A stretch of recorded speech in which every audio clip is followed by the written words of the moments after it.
Assalamualaikum warahmatullahi wabarakatuh. Halo teman-teman semuanya, perkenalkan nama saya Hasinah dengan angka 2006 1030 112. Saya dari jurusan Pendidikan Biologi Fakultas Keguruan Tinggi Pendidikan Universitas Syarif. Pada kesempatan kali ini, saya akan membahas mengenai perubahan dan pelestarian lingkungan hidup, serta bagaimana cara menanggulangi dari perubahan lingkungan hidup. Baik teman-teman semuanya, jadi di dalam perubahan dan pelestarian lingkungan hidup ini, kita akan membahas 4 bagiannya. Yang pertama ada keseimbangan dan perubahan lingkungan. Yang kedua ada jenis dari pencemaran. Yang ketiga ada penyebab dari pencemaran. Dan yang terakhir ada cara menjaga lingkungan dan mengelola berbagai jenis limbah dengan baik dan benar.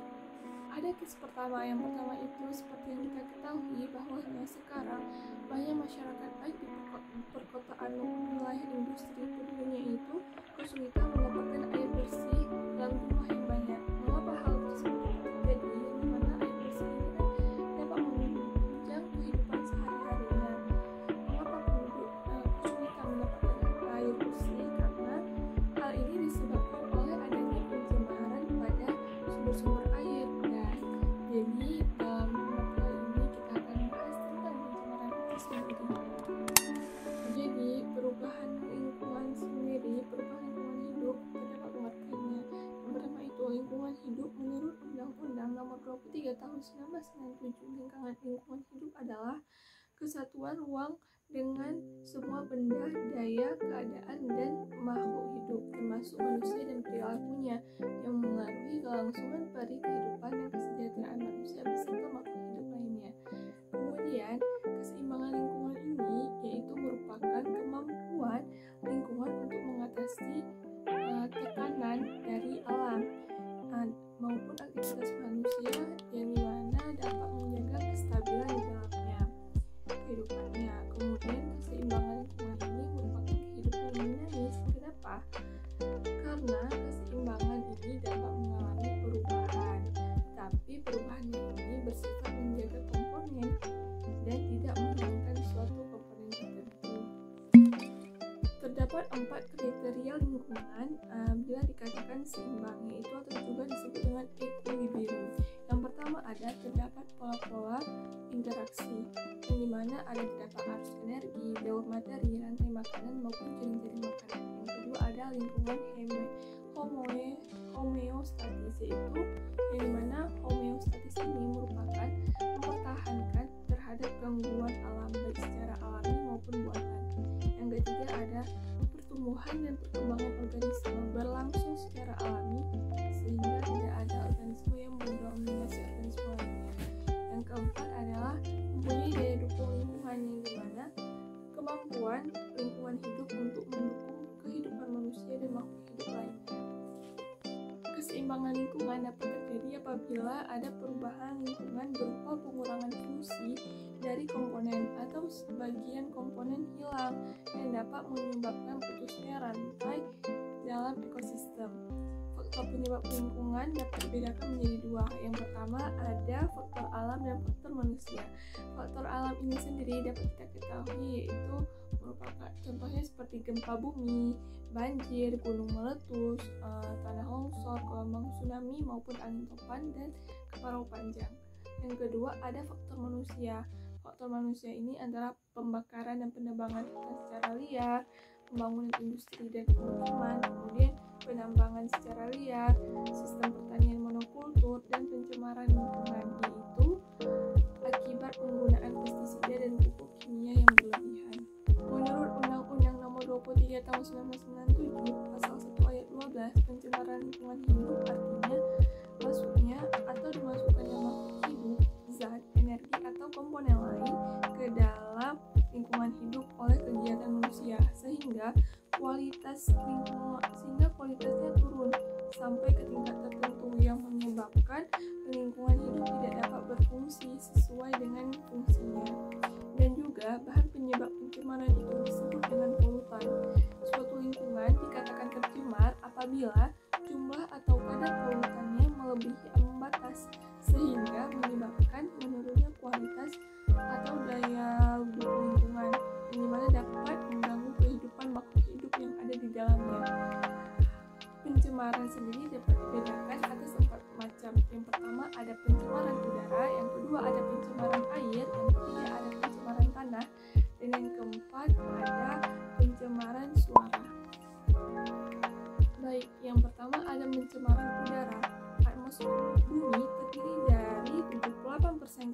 nitrogen, 21% gas oksigen, 0,93% gas argon, 0,032% gas karbon dioksida, dan sejumlah kecil gas-gas lainnya.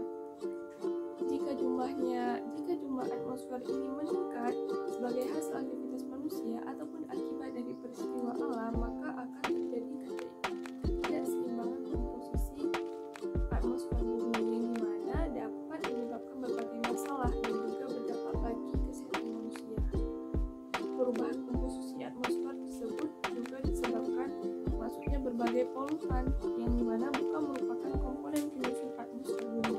Contohnya itu ada CFC, yaitu dikenal juga dengan klorofluorokarbon, atau juga meningkatnya kegiatan industri atau penggunaan bahan bakar fosil untuk kendaraan bermotor, di mana hal tersebut menyebabkan semakin banyaknya polutan yang terhubung ke udara. Beberapa zat yang dapat menyebabkan pencemaran udara antara lain yaitu sebagai berikut. Yang pertama ada CO2. CO2 dapat kita kenal juga dengan karbon monoksida. Jadi sebagian besar gas CO2 ini berasal dari gas pembuangan atau pembakaran yang dimana mengandung karbon atau bahan bakar fosil minyak. Manakala juga gas CO2 ini terkadang dapat muncul dari dalam tanah melalui kawah gunung dan sumur. Dan pada konsentrasi tinggi, gas CO2 ini dapat mematikan manusia. Yang kedua ada nitrogen oksida atau kita kenal juga dengan NOx atau NO2. Nitrogen oksida terdapat dua macam, yaitu nitrogen monoksida NO dan nitrogen dioksida NO2. Sumber utama pencemaran dari NO2 ini berasal dari kendaraan bermotor, generator pembangkit listrik, pembuangan sampah, dan lain-lain.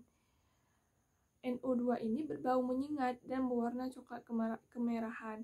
Dalam keadaan normal, gas NO2 tidak berbahaya, tapi apabila konsentrasi gas NO2 tinggi dapat menyebabkan iritasi mata dan gangguan sistem saraf. Dan juga gas NO2 ini merupakan penyebab dari terjadinya hujan asam yang membahayakan kehidupan tumbuhan dan hewan. Juga hujan asam dapat menyebabkan korosi logam serta merapuhkan struktur dari bangunan. Yang ketiga ada CFC dan halon atau juga dikenal juga dengan klorofluorokarbon, yaitu CFC ini bersifatnya tidak berbau, tidak mudah terbakar, dan tidak mudah bereaksi. Gas CFC dimanfaatkan sebagai gas pendorong dalam kaleng semprot aerosol. Aerosol ini sering dipakai dalam deodoran ataupun kaleng lainnya, pengembang busa polimer, pendingin dalam lemari es dan AC atau air conditioning. Menipisnya lapisan ozon akan menyebabkan semakin tingginya intensitas paparan sinar ultraviolet di bumi, sehingga dari CFC ini sendiri dapat memicu terjadinya kanker kulit dan kerusakan mata pada manusia, serta dapat mematikan spesies tertentu. Yang keempat ada ozon atau O3. Di atmosfer, ozon terdapat di lapisan stratosfer dan lapisan troposfer. Pencemaran gas ozon ini sendiri dapat menimbulkan efek pusing dan gangguan paru-paru. Gas ozon mudah bereaksi dengan zat lain dengan melepaskan suatu atom oksigennya sehingga dapat membentuk O2. Dan O2 ini adalah manusia sendiri. Kemudian yang kelima ada gas rumah kaca. Gas rumah kaca ini terdiri dari unsur apa saja, ada 2O, 2, 4, dan 3.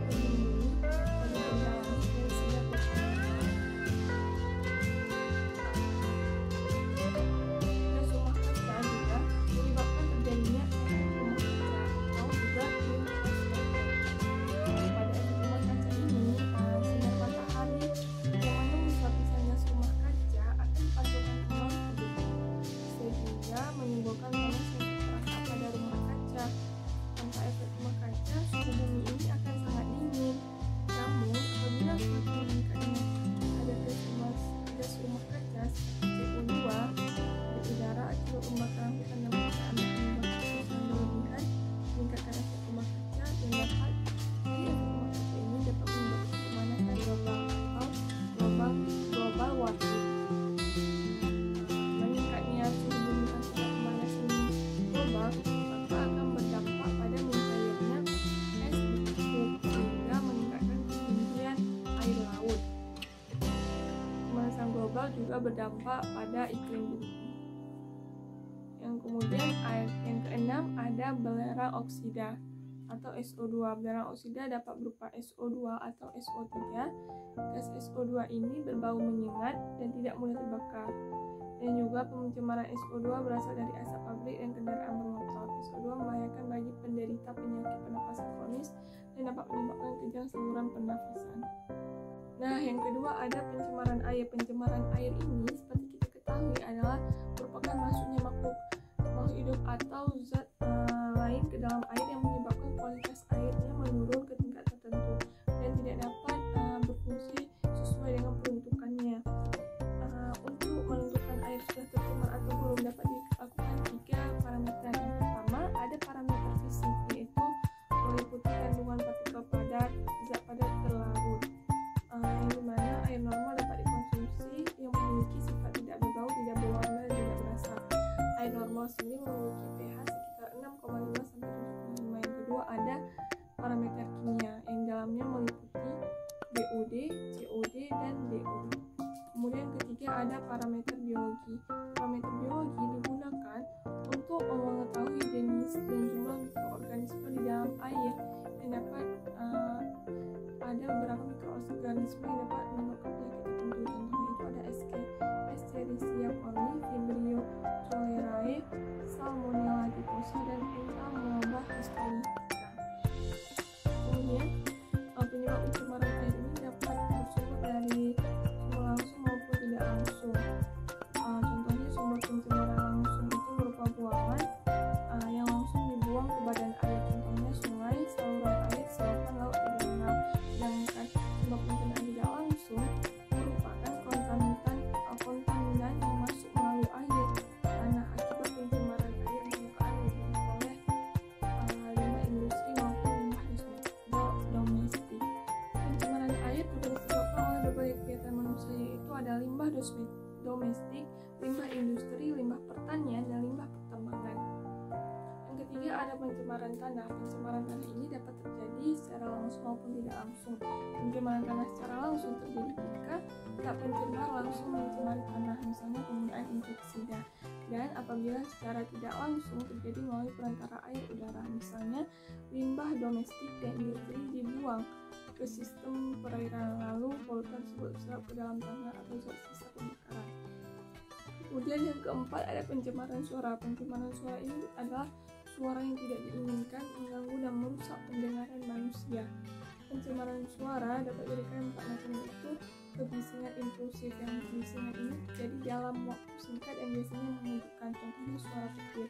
Kemudian ada kebisingan impulsif kontinu, yaitu kebisingan impulsif yang terjadi terus menerus tapi hanya sepotong, contohnya suara palu yang dipukul terus menerus. Yang ketiga ada kebisingan semi kontinu, yaitu kebisingan hanya sekejap kemudian hilang dan muncul lagi. Kemudian ada suara lalu lalang kendaraan bermotor di jalan, dan suara pesawat terbang yang sedang melintas. Yang keempat ada kebisingan kontinu, yaitu kebisingan yang datang secara terus-menerus dalam waktu yang cukup lama yang dapat menyebabkan rusaknya pendengaran. Kemudian kita akan bahas mengenai akumulasi bahan pencemar dalam rantai makanan, yaitu terdapat zat tidak dapat terurai di lingkungan dan zat tidak dapat terurai di dalam tubuh. Dan juga dampak dari bahan pencemar dalam rantai makanan ini dapat menyebabkan gangguan fisiologi tubuh, mutasi gen dan kromosom bagi tumbuhan maupun makhluk hidup seperti hewan. Baik, sekarang kita akan masuk ke dalam penanganan limbah cair. Penanganan limbah cair ini apa-apa aja, terbagi ke dalam apa saja? Ada 4, yaitu limbah cair, limbah padat, limbah gas, dan limbah B3. Untuk penanganan bagi limbah cair, yaitu kita dapat banyak melakukan cara. Yang pertama itu ada cara cubuk. Cara cubuk ini berupa lubang yang diberi dinding, tidak kedap air, bagian atasnya dilengkapi dengan tutup. Kemudian ada tangki septik konvensional, biofilter, instalasi pengolahan limbah cair domestik atau industri. Kemudian cara menangani dari limbah padat yaitu kita dapat melakukannya dengan cara daur ulang kertas, pengomposan, penimbunan, penghancuran, pembakaran, dan program 3R. Program 3R ini sendiri merupakan dan bisa dapat melakukannya meminimalkan limbah padat itu dengan cara reuse. Reuse itu memanfaatkan kembali barang bekas tanpa harus mengusahanya terlebih dahulu. Contohnya menggunakan gas air, kemudian replacement, kemudian refusal, kemudian repair, reconstruct, redurability, reduce ini akan mengurangi limbah dengan membawa tas belanja dari rumah saat berbelanja. Kemudian recycle, mendaur ulang limbah, contohnya mendaur ulang dari kertas bekas. Kemudian recovery, memperoleh kembali komponen-komponen yang bermanfaat melalui proses kimia, fisika, dan biologi. Kemudian juga bisa juga cara penanganan limbah padat itu juga bisa dengan pemanfaatan sebagai makanan ternak. Kemudian ada penanganan limbah gas. Penanganan limbah gas ini apa-apa saja? Kita dapat melakukan dengan cara filter udara, pengendap siklon, filter basah, pengendap sistem gravitasi, dan elektrostatik. Kemudian juga yang dimana filter udara ini dapat dipasang pada cerobong untuk menyaring kotoran, dan juga filter udara ini harus dikontrol secara rutin. Jika debu maka harus diganti dengan yang baru. Dan yang terakhir ada penanganan limbah B3. B3 ini apa sih teman-teman? Yaitu bahan berbahaya dan beracun yang kita kenal dengan B3. Karakteristik limbah B3 ini sendiri, dia mudah meledak, mudah terbakar, mudah reaktif, infektif, korosif, dan beracun. Yang pertama ada limbah B3 di kegiatan industri, yaitu contohnya industri pupuk yang dapat menghasilkan limbah amonia. Kemudian ada limbah B3 dari kegiatan rumah sakit, yaitu contohnya sisa jaringan organ, plasenta, darah, dan cairan tubuh. Obat-obatan kadaluarsa, yaitu benda-benda tajam yang dapat terkontaminasi oleh kuman penyakit. Kemudian ketiga ada limbah B3 dari kegiatan rumah tangga, contohnya seperti pemutih, deterjen, sampo, baterai bekas, aerosol, racun tikus, dan membasmi nyamuk. Yang keempat ada limbah B3 dari kegiatan pertanian, contohnya insektisida dan pupuk. Dan bagaimana cara penanganan dari B3 ini sendiri, yaitu dengan cara reduksi, mengolah, menimbun, mengekspor, pengawasan, dan pemantauan oleh Bapeda.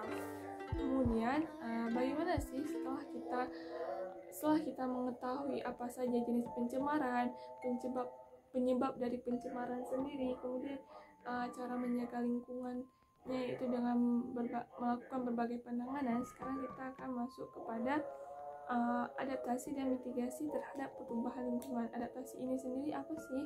Yaitu perubahan lingkungan yang merupakan penyesuaian diri terhadap kondisi perubahan lingkungan yang terjadi. Sedangkan mitigasi adalah serangkaian upaya yang menanggulangi, mengurangi, dan memperkecil risiko atau dampak perubahan lingkungan, serta memulihkan kondisi lingkungan yang telah berubah.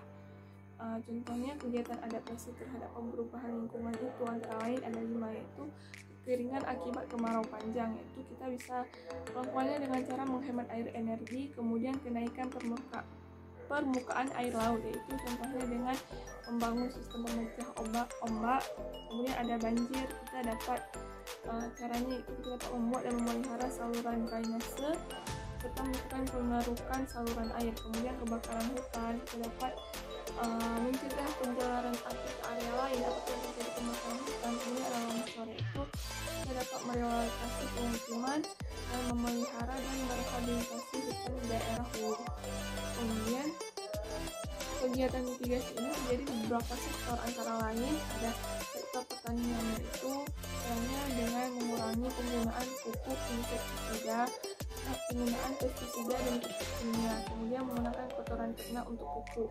Kemudian sektor transportasi ada, yaitu mengurangi penggunaan mobil pribadi yang dimana kapasitas di bawah kapasitas angkutnya, serta berjalan kaki untuk jarak yang dekat. Kemudian sektor kehutanan, yaitu dengan cara melakukan reboisasi di kawasan penyangga serta mencegah dan menanggulangi kebakaran hutan. Kemudian ada sektor energi, contohnya itu memanfaatkan sumber energi yang dapat diperbaharui, contohnya panas bumi, angin, surya, dan biomasa. Kemudian ada sektor pengelolaan sampah.